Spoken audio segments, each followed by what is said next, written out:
ხმაურებული მკვლელობის ახალი დეტალები უნდა მოგიყვეთ და ბრალდებული, რომელიც მოსკოვში დააკავეს.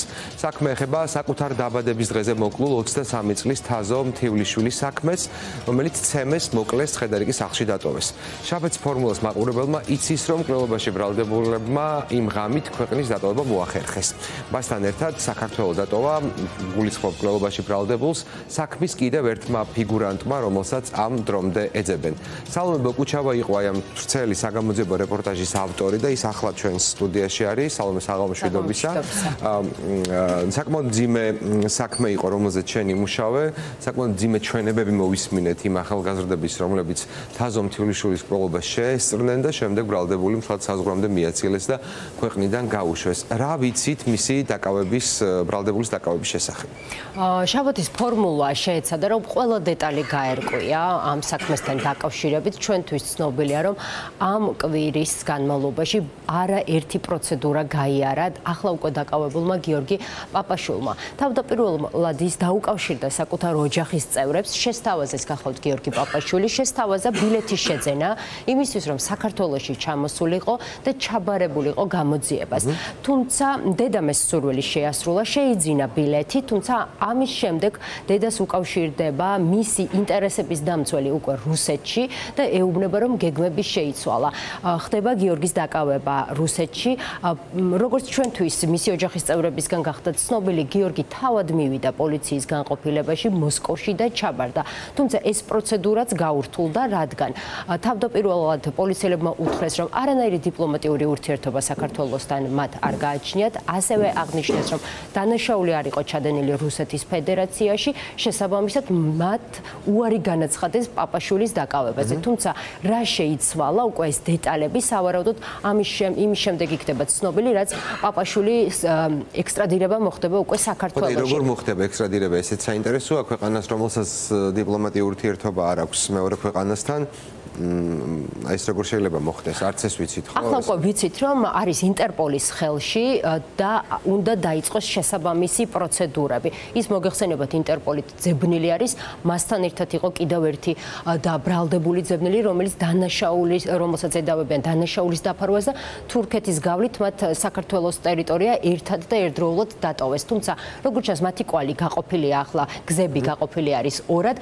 გიორგი პაპაშვილი იმყოფებოდა თურქეთში, ასევე კიდევ ერთ ქვეყანაში და ამ ქვეყნიდან არის ჩასული უკვე რუსეთში. თუმცა სად წავიდა ეთნიკურად აზერბაიჯანელი მისი მეგობარი, უცნობია ამ დროისთვის ჩვენთვის, იმედია მალე უკვე სასამართლო პროცესების დაწყების შემდეგ ეს დეტალიც შეიძლება გახდეს ცნობილი. რაც შეეხება საექსტრადიციო სამუშაოებს, 72 საათი აქვს ახლა პაპაშვილს იმისთვის, რომ შეეფარდოს საექსტრადიციო პატიმრობა, ამის შემდეგ ვადები განსაზღვრული არ არის და იმედია მოკლე დროში მოხდება უკვე მისი გადმოცემა საქართველოს გამოძიებისთვის და სამართალ დამცველებს. ეს თაზოს ფოტოები არის.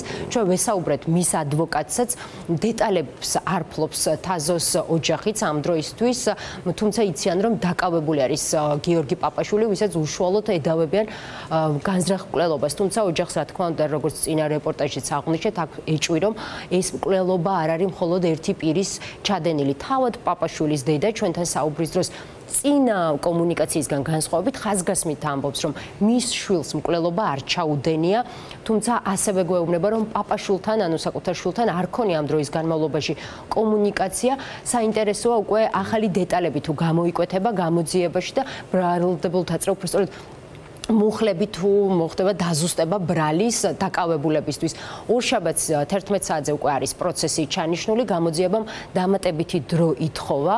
ამისთვის ეს არ იქნება ვრცელი სასამართლო პროცესი, თუმცა ჩვენ მოვისმენთ კიდევ ერთხელ ბრალდების მხარეს, რომელიც დამატებით დროს მოითხოვს სასამართლოში და სავარაუდოდ ამ დროს იქნება იმედია, იქნება შესაძლებელი, რომ გიორგის გადმოყვანა მოხდეს საქართველოზე, დაიკითხება ის და ასევე დაიკითხება თავად დაღუპული, მოკლული თაზოს დედაც, რომელსაც უკვე აქვს დაზარალებული სტატუსი, მაგრამ გამოკითხული გამოძიების მხრიდან ჯერ არ არის. ვიცით რომ თვითონ ჩაბარდა ის დაბრუნდება თვითონ არანაირი ინტერპოლის იგი მივიდა და ჩაბარდა მოსკოვის ერთ-ერთ განყოფილებას ჩვენ უარი ვთხრეს ჩაბარებაზე ჩვენ არანაირი დიპლომატიური ურთიერთობა არ აქვს საქართველოსთან და არ ერთი სიტყვით არ მოკიდეს ხელი მე ჩემმა ფილმა იზოლავა და იყვანა ადვოკატი თქვენ უყიდეთ ბილეთი რომ საქართველოში დაბრუნდეს ბატონო რა მაქმედა სამალ მე გადმომირეკა და მითხრა რომ რაღაც შეიცვალაო საქართველოს ინტერპოლი წაიყვანსო ჩემ შვილს არ მოუკლავს ტყუილი აქვს ჩემი შვილი თურქეთიდან სხვაგან იყო და სხვიდან დაბრუნდა მოსკოვში ყველაზე ადვილი ხაზით საიდანაც დაბრუნდებოდა საქართველოში ყველობის საქმის პროგრესი არის ის, რომ წითელი ცირკულით იძებნებოდა საქმის მთავარი ფიგურანტი მკვლელი და საბედნიეროდ ინტერპოლმა მოახერხა მისი დაკავება რუსეთის ფედერაციაში.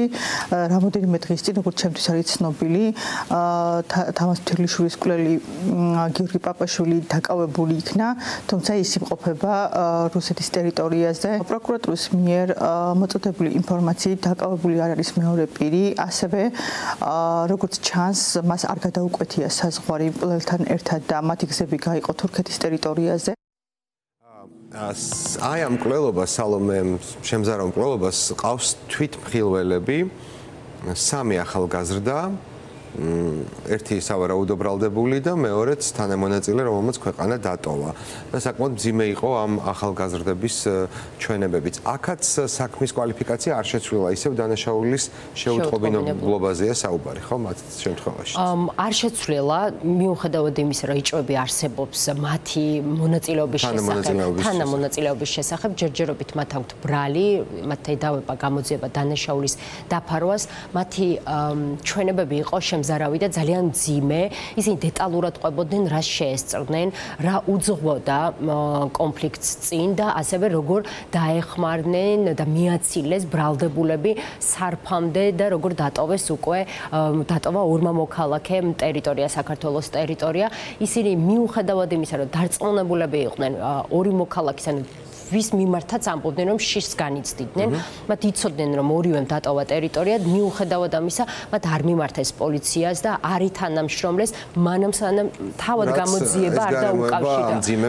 რა თქმა უნდა, ამძიმებს ბრალეულობას, მათი ინტერესების დამცველები ჩვენთან ამბობდნენ ჯერ კიდევ პირველი სიუჟეტის მომზადების დროს და როგორც ვიცი, უკვე მიმართეს შესაბამისი ექსპერტიზების და ჩასატარებლად, ითხოვენ ფსიქოლოგიურ ექსპერტიზას და ამბობენ, რომ ბავშვები, ახალგაზრდები იყვნენ გავლენის ქვეშ მოქცეულები, იყვნენ შეშინებულები, სტრესულ მდგომარეობაში და შესაბამისად მათ ეშინოდათ რეაგირების მოხდენა და პოლიციაში მისვლა, იმიტომ რომ გრძნობდნენ საფრთხეს გიორგი პაპაშვილის მხრიდან. კიდევ ერთხელ ვეტყვი მაყურებელს, რომ მათ მეტად ჩართულობასთან დაკავშირებით ეჭვები აქვს თავად პაპაშვილის დედასაც, თუმცა გამოძიებით ეს ჯერჯერობით არ იკვეთება და არ ჩანს მსგავსი ბრალეულობა საქმის მასალებში. სამსახურშიო თანხა იპარებაო რა პროგრამაში არის წინაშე კი მაგას ვაწოვი და პროგრამაში არ ფიქსირდება რომ ეს რა ქვია ეგ თანხა ვაფშე არსებობს შემოგთავაზა რომ ფულის მოპარვა შესაძლებელია შენ ფული მოიპარე და მე გამიყავიო ხო დამშები რო არის ხალხის და რაღაცების საჭრელი და ეგ გადაერტყა და ეს ჩავარდა საზოგადო თავში ვთხოვდა მაგიდა სტაციის დააგდო რა ხო კაფეზე ხო და თორსტები მარცხენა ხარჯს მაგრამ კაფედის კითხვა ეს თავი ერთხელ ჩავარდა ფეხი მეორე ჩავარდა და მესამე ჩავარდა თავში ასე თანხები ვიყურებოდი მაგრამ რაც არ მეიყოს ეს ვირტყავენ მაინც 1 საათი ალბათ ისე იყო რომ სულ ხავდა გეშინოდან მოჭასი რომ დინამდება გაგიზიებდა უშ რუხაფეში და სამი ხეის მოსული თემოდი აქ და ყველაფერი მომაყოლი მეკნებოდა ქეშად შემოსულ ფულს რაღაცა ნაწილს კი იპარებდნენ ეს რაშოში იყო მე გოჩას აპლაზლებდნენ ამას ზედამხედველი იყო რავი კაი ბიჭია და მან გამოვიდა საშუალოში არ მუშაობდა ხო გოჩა არა არ მუშაობდა კაი ბიჭია გადმოათხია მდივნიდან თმით და თავი ატყავდა მეტლახს ის შედეგადაც კვიჭა შეეკრა ხოლო ეს ექონდა ხელი მეტი არ ხელი შემდეგ დაარტყმა თავი მეტლახზე ერთხელ თუ რამოდენიმეჯერ კვიჭა შეეკრა თაზოს ვერ რეაგირებდა ხელები ეს ექონდა გადმოითხრია ისევ ჩაარტყა და უკვე მოკვდა მოკლედ გიორგი პაპაშვილს სალომე ედავებიან უშუალოდ თაზო მთივლიშვილის მკვლელობას და აი ამ მოქალაქეს ეთნიკურად აზერბაიჯანელს ედავებიან თანამონაწილეობას, ხო? დანაშაულის დაფარვას ედავებიან. დაფარვა თანამონაწილეობას კი. და ეს არის პირი, რომელთან ერთადაც დატოვა გიორგი პაპაშვილმა ქვეყანა. ეს არის პირი, რომელიც აცნობს თვეების წინ 18, 19 და 20 წლის ახალგაზრდებს თაზოსთან ერთად პაპაშვილს და ეს არის პირი, რომელმაც გიორგი პაპაშვილთან ერთად საქართველოს დატოვა სარფის გავლით. ისინი გადავიდნენ თურქეთში და სავარაუდოდ თურქეთიდან მათი გზები ორად იყოფა. საინტერესო ის გარემოება, რომ ეს პირი წლების განმავლობაში საბერძნეთში ცხოვრობდა, არ არის გამორიცხული, რომ ეს ქვეყანა, სადაც იმყოფებოდნენ თურქეთის შემდეგ იყო სწორედ საბერძნეთი და საბერძნეთიდან წასულიყო გიორგი პაპაშვილი მოსკოვში, თუმცა ეს მხოლოდ ვარაუდებია. თუმცა ასევე საინტერესო, რომ მისი ადგილსამყოფელის დადგენა ამ დრომდე ვერ ხერხდება უკვე ოფიციალური სამსახურების მხრიდან და მასზეც არის გამოცხადებული ძებნა, მასაც ინტერპოლი ეძებს. იმედი დავიტოვოთ, რომ მისი დაკავებაც მალე მოხდება. მოკლედ რომ მაყურებელს გავახსენოთ, რაზე არის საუბარი. საუბარი არის საშაურმეზე, სადაც თაზო და მისი მეგობრები მუშაობდნენ. ეს ადამიანი და გიორგი პაპაშვილი მათ ასე ვთქვათ, იძულების ფორმით ან შესაძლოა ასეც რეკეტთან მქონდა რეალურად საქმე ახალგაზრდებთან. რაღაცა ფულს ამ გაყიდული შაურმებიდან იღებდნენ და იყოფდნენ და მათ აძლევდნენ. რაღაც ესეთი სქემა იყო, რაც მერე დაპირისპირების მიზეზი გახდა და უკვე მკვლელობის